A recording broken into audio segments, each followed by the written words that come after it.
5 hoje do grupo do pé. Oi, sou a Michele, R4 do grupo do pé, comandado pelo Dr. Rui Barroco. Caso clínico de hoje. Sexo feminino, 35 anos, tem uma dor no pé após um salto durante uma prática esportiva, 1 semana. A gente tem aqui a imagem clínica do paciente. Quem pode me descrever? Pegar um R2 aqui. Caio, você consegue me descrever a imagem, por favor? Oi. Nós vemos um edema no dorso do pé esquerdo com uma equimose supralateral. Tá bom. O que você consegue ver aí? Agora sim. Tem uma equimose plantar. A gente pode observar também que o edema até diminui um pouco do cavo do pé dessa paciente por conta do edema. O epônimo desse sinal, dessa equimose plantar, é o sinal de Ross. Boa. Que outro exame você vai pedir para ele? Né? Bilateral dos pés com carga, perfil. Ok. A gente só tem exame só do pé alterado, tá bom? Luiz, R3. Escreve o raio-x para mim, por favor. Tá. Então, à esquerda a gente consegue ver uma radiografia de pé. E à direita a gente consegue ver uma radiografia de pé oblíqua. À esquerda é um frente, né? A gente percebe o distanciamento, né, entre o primeiro meta e o segundo meta. Me parece que tem até uma avulsão ali na região, certo? Acredito que em relação ao oblíquo há uma boa congruência entre o meta e os outros ossos do tarso. É isso. Você acha que está congruente aqui? Não, aqui não. Estou dizendo no raio-x o oblíquo, entendeu? Estou dizendo o quarto e o quinto meta estão congruentes. Eu acredito que o primeiro e o segundo meta não estão congruentes. E essa incidência? Essa incidência é um perfil do pé, né? Que nesse caso a gente não consegue ver muita coisa alterado, tá? Que é bem sutil mesmo, pessoal. E aqui a gente tem a radiografia comparativa, tá? Dos dois pés com carga. E a gente vê realmente o sinal de uma avulsão óssea da base do segundo metatarso. E também a gente vê um espaçamento na região do primeiro com o segundo metro, tá bom? Que exame complementar a gente pode solicitar nesse caso? Rodrigo, R3. Se a gente tem uma imagem de uma fratura aqui, para a gente poder estudar melhor ela. Poderia ser pedido, no caso, uma tomografia. Ok. A tomografia que a gente tem aqui é uma tomografia que no primeiro corte, a gente tem, pegando aqui o primeiro metatarso, tá bom? E aí aqui a gente vai para o segundo, ainda pega o segundo meta, e aí a gente vai indo até o quinto, tá bom? Terceiro, quarto, e aqui a gente chega no quinto. Quarto para o quinto e quinto metatarso. O que você consegue ver aí? Perdão, caiu aqui.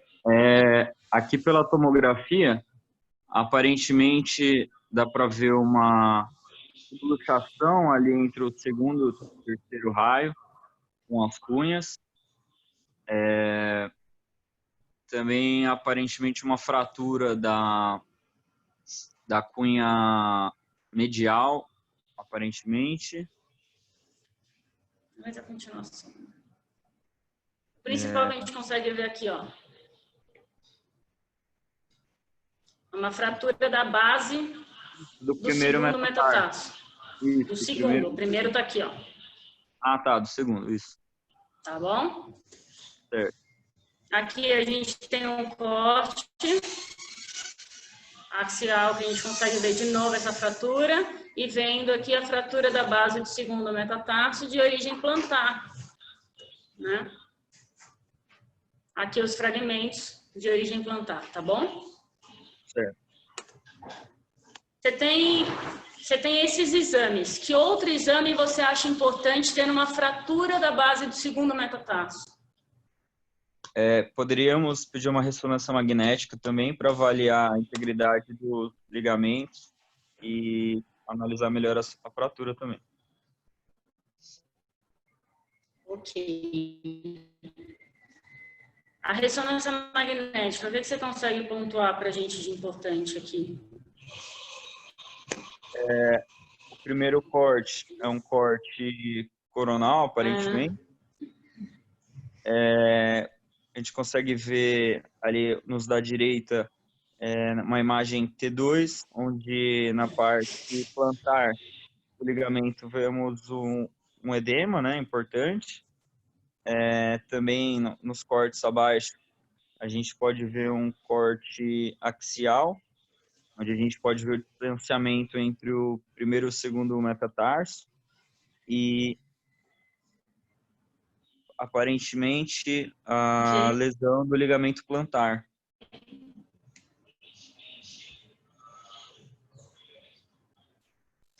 Exato. E qual o diagnóstico a gente tem? É uma lesão de Lisfranc. Uma fratura luxação de Lisfranc, né?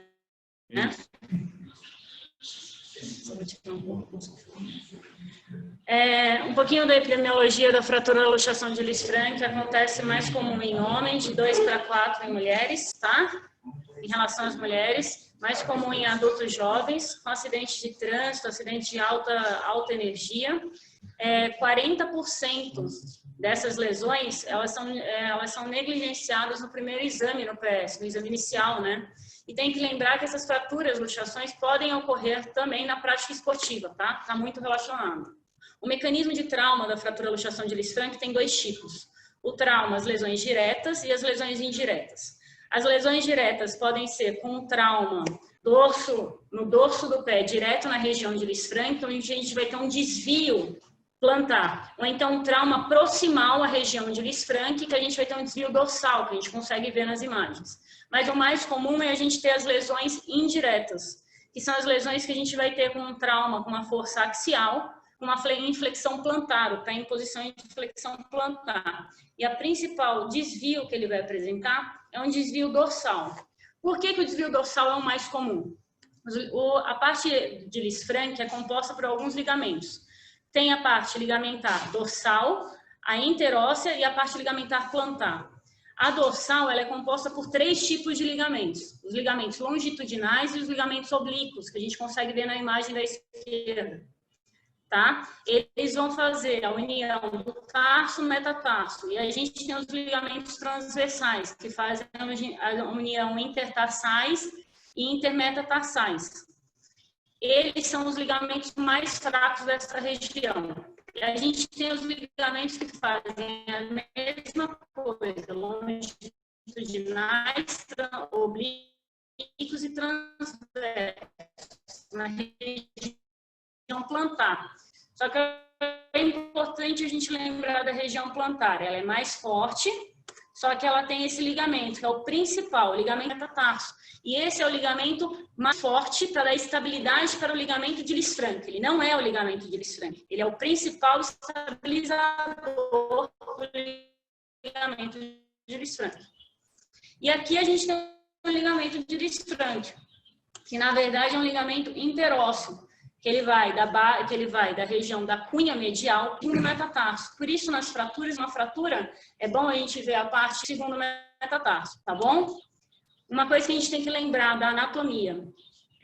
Nessa região, a gente vai ter a artéria pediosa dorsal e o nervo fibular profundo, o feixe nervoso. Ele vai atravessar o ligamento de Lisfranc, como a gente consegue ver na imagem da esquerda. E ele vai percorrer para formar o arco arterial plantar, tá bom? E vai fazer a sensibilidade dessa primeira comissura. Isso é importante porque quando a gente tem um trauma direto, normalmente são traumas de alta energia direto, no dorso do pé. E são os principais traumas que causam síndrome, embora os indiretos sejam os mais frequentes para causar a fratura, tá? As radiografias. As radiografias têm que ser sempre comparativas. Sempre são radiografias comparativas. São radiografias AP, perfil oblíqua, com 30 graus de rotação interna, tá bom? E tem 2 tipos de estresse que a gente pode fazer nesse paciente. O estresse que a gente pode fazer é pedir o paciente fazer a radiografia em pé comparativa, ou então a gente pode fazer um estresse passivo, que a gente estabiliza o retropé do paciente com uma mão e com a outra mão a gente vai fazer como se fosse uma abdução do antepé. Isso também vai gerar abertura, tá bom? Da região de Lisfranc. Então, o que a gente consegue ver aqui são duas imagens radiográficas de AP, que a gente consegue ver no lado esquerdo um AP normal e no lado esquerdo espaçamento entre o primeiro e o segundo metro. Então, a gente já presume que tem a lesão de Lisfranc.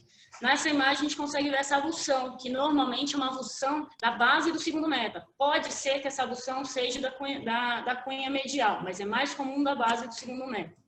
Tá bom? Na radiografia AP, a gente sempre tem que lembrar o que a gente tem que investigar. A gente tem que investigar o alinhamento do primeiro raio, então, do primeiro meta com a cunha medial e do segundo meta com a parte lateral, da parte medial da cunha intermédia, tá? Na radiografia oblíqua, a gente tem que avaliar isso. A gente tem um raio-x à esquerda normal e um raio-x à direita alterado. Então, a gente tem que avaliar no oblíquo o alinhamento do terceiro metatarso com a região lateral da cunha lateral e do quarto metatarso com o cuboide, com a região medial do cuboide. Não se preocupa com o quinto meta. O quarto e o quinto meta, eles vão funcionar com idade única. Então, se tem uma luxação do quarto meta em relação ao cuboide, você vai ter do quinto. Por isso que no momento da cirurgia, quando você reduz o quarto metatarso, você reduz o quinto tarso, tá? Eles são idade única. A perfil. A gente tem que ver principalmente o desvio, se ele vai ser um desvio dorsal ou um desvio plantar. Desvio, a gente vai ver pela base do metatarso, que a gente vai ver ele com a cunha. O alinhamento dele tem que ser exato, 0 graus, tá? E outra coisa que é importante, se você tiver um desvio plantar, esse desvio plantar, ele aceita até 1 milímetro, é normal. Desvio dorsal... Esse agora. A ressonância magnética, voltando, a gente tem duas imagens de ressonância magnética aqui, tá? À esquerda, a gente tem uma imagem sem alteração. Tá? A ressonância magnética, voltando, a gente tem duas imagens essa imagem, tá? À esquerda, a gente tem uma imagem sem alteração, uma imagem normal do ligamento. E à direita, a gente consegue ver uma alteração dessa imagem, tá? A classificação. O Lisfranc foi classificado principalmente porque no curso ele classificou em A, B e C. A você tem uma divergência lateral, dorso lateral de depois Maia veio e melhorou um pouquinho mais essa classificação. Então ele classificou como tipo A. Então, a incongruência total dorso-lateral, todos vão para o mesmo lado. O tipo B melhorou mais essa classificação. Incompleta. Ele classificou como tipo A, são a incongruência total dorso-lateral, todos vão para o mesmo. O tipo B é uma incongruência incompleta. Entendeu? Esse aqui.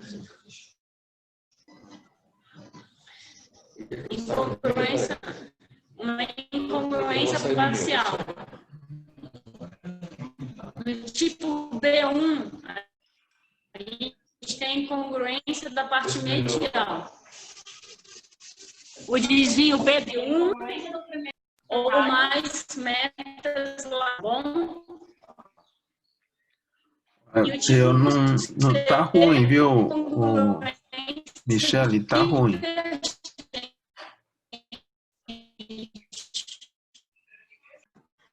Redução antigamente é prescrito que todas as reduções de fratura de Lisfranc devem ser redução aberta. As vias de acesso, a gente tem a via de acesso no primeiro espaço intermetatarsal, tá? E a via de acesso no terceiro espaço intermetatarsal. Os cuidados que a gente tem que ter na região, principalmente no primeiro espaço intermetatarsal, é do feixe, tá? Então, a gente vai ter que tomar cuidado para a gente não lesionar o nervo fibular superficial e profundo e a artéria pediosa dorsal. Lembrando que não adianta se fazer uma redução e não ver essa redução. A redução ela tem que ser visualização direta. O raio-x intraoperatório, ele pode não verificar uma subluxação de 1 a 2 milímetros. E aí você deixar essa articulação de Lisfranc aberta e vai causar dor no paciente, tá bom? Aqui é uma imagem intraoperatória onde a gente realiza o teste de FIR, que na verdade esse teste de FIR é para você pega uma cureta, você coloca na região da articulação de Lisfranc e você vai girar. Se você conseguir girar por inteiro, por 360 graus, você sabe que tem uma lesão do ligamento de Lisfranc, tá bom? O pós-operatório, do nosso caso, foi realizada a fixação e a realização da fixação da fratura do ligamento de Lisfranc, né? Que foi fixada da cunha medial até a base do segundo metatarso. Essa redução, lembrando que no momento da redução você vai abrir, afastar o feixe nervoso, tentar não lesioná-lo, e aí você vai pegar uma pinça de redução na base do segundo com a cunha medial e vai fixar temporariamente, tá bom? E aí você vai conseguir fazer a fixação com o fio de Kirchner. Foi realizada a fixação com o fio de Kirchner, deixou o paciente, pode ficar com uma imobilização de 6 a 12 semanas e a retirada do fio de Kirchner em 12 semanas. Depois disso, foi iniciado a progressão de carga nessa paciente. Outra opção de tratamento que a gente pode optar em caso de fratura de Lisfranc é a utilização de parafuso no primeiro, segundo e terceiro tarso metatarsal. Por quê? São uma parte mais fixa. Então, você pode optar pelo tratamento com parafuso. E a retirada desses parafusos seriam de 9 a 12 semanas. Dentro da tarso metatarsal do quarto e do quinto, que é a parte mais móvel. Então, a gente opta pela fixação com fio de Kirchner com uma retirada de 6 a 8 semanas. Lembrando que quando você for fazer o parafuso, você tem que fazer um recesso aqui na região dorsal do meta, para você introduzir o parafuso. Por quê? Na hora que você não fizer esse recesso, você pode gerar uma fratura do dorso do meta, tá? E aí você termina não fixando nada. As complicações iniciais, as agudas que a gente pode ter, a síndrome compartimental, que é mais comum em uma lesão direta de Lisfranc, uma infecção ou então a necrose de pele, que também é mais comum na parte de traumas diretos, lesões diretas. E as complicações tardias, então, é a artrose pós-traumática, que ele fala que é mais comum, mas segundo o livro é praticamente 100%. Você reduzindo anatomicamente Lisfranc ou não reduzindo anatomicamente, você vai gerar uma artrose pós-traumática nessa região. É praticamente 100% todos os pacientes vão ter.